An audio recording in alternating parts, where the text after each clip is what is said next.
Welcome to Anusha cooking channel. Hi friends, ఈరోజు నేను చేయబోతున్న రెసిపీ వచ్చి టమాటా పచ్చడి. ఇది అన్నంలో కానీ, దోశలో కానీ, ఇడ్లీలో కానీ చాలా బాగుంటుంది. ఒక్కసారి ఇట్లా ట్రై చేయండి. ఎక్కువ ఇంగ్రీడియంట్స్ లేకుండా కావాల్సిన ఇంగ్రీడియంట్స్: టమాటాలు, పచ్చిమిర్చి, చింతపండు కొంచెం, ఉల్లిపాయ ఒకటి, వెల్లుల్లిపాయి, పుదీనా ఎంత ఎక్కువ ఉంటే అంత బాగుంటుంది టమాటా పచ్చడి. కాబట్టి ఎక్కువ పెట్టుకుని టమాటా పచ్చడి. టమాటాలని ఇట్లా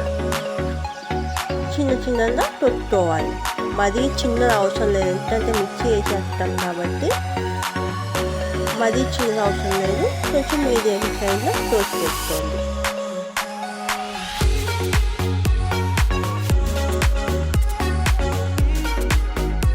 ఇప్పుడు పచ్చిమిర్చి పైన అది తార తీసేసి 2 ముక్కలుగా రోసుకోండి.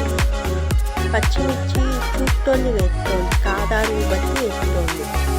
మీరు ఎక్కువ కారం తినే పనికి ఎక్కువ వేసుకోండి, తక్కువ కారం తినే వాళ్ళకి తక్కువ వేసుకోండి. ఉల్లిపాయను కూడా కొంచెం మీడియం సైజ్లో తోసుకోండి.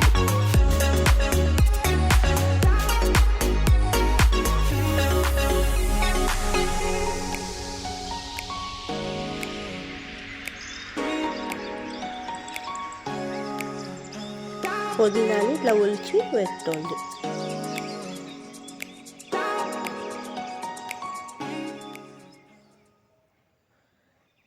ఇప్పుడు వెల్లుల్లిపాయని దంచి వేసుకోండి. దంచకపోతే నూనెలో వేసినప్పుడు అది టప్ అంటూ ఉంటుంది, కాబట్టి దంచి వేసుకోండి.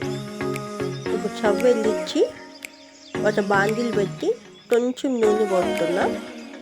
ఎక్కువ అవసరం లేదు పచ్చడికి, కొంచెం నూనె చాలు.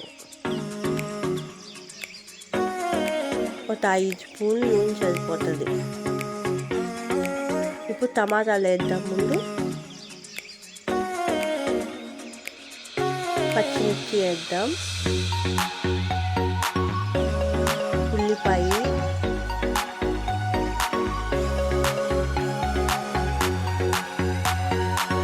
వెల్లుల్లిపాయ, పుదీనా,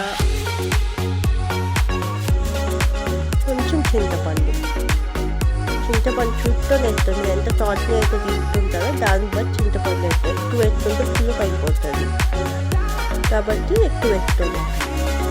చూడండి, అది బాగా వేయాలి. టమాటా బాగా కొంచెం గుజ్జుగా అయిపోవాలి. బాగా నలిగిపోయిన తర్వాత ప్లేట్లో తీసేసుకొని పక్కన పెట్టుకోవాలి. బాగా ఆరిన తర్వాత మిక్సీ పట్టుకోవాలి. మిక్సీ ఎలా పట్టాలంటే ఆపి పట్టండి. ఒకసారిగా తిప్పి ఎత్తే ఏమవుతుంది, మెత్తగా అయిపోతుంది. అట్లా కాకుండా ఆపి పట్టుకోండి. అప్పుడు కొంచెము నలిగినట్టు ఉంటుంది. అంటే ఎంతో రుచికరమైన టమాటా పచ్చడిని ఇట్లా ట్రై చేయండి. ఉప్పు వేసుకొని మిర్చి పట్టుకోండి. పట్టం మర్చిపోయా ముందు.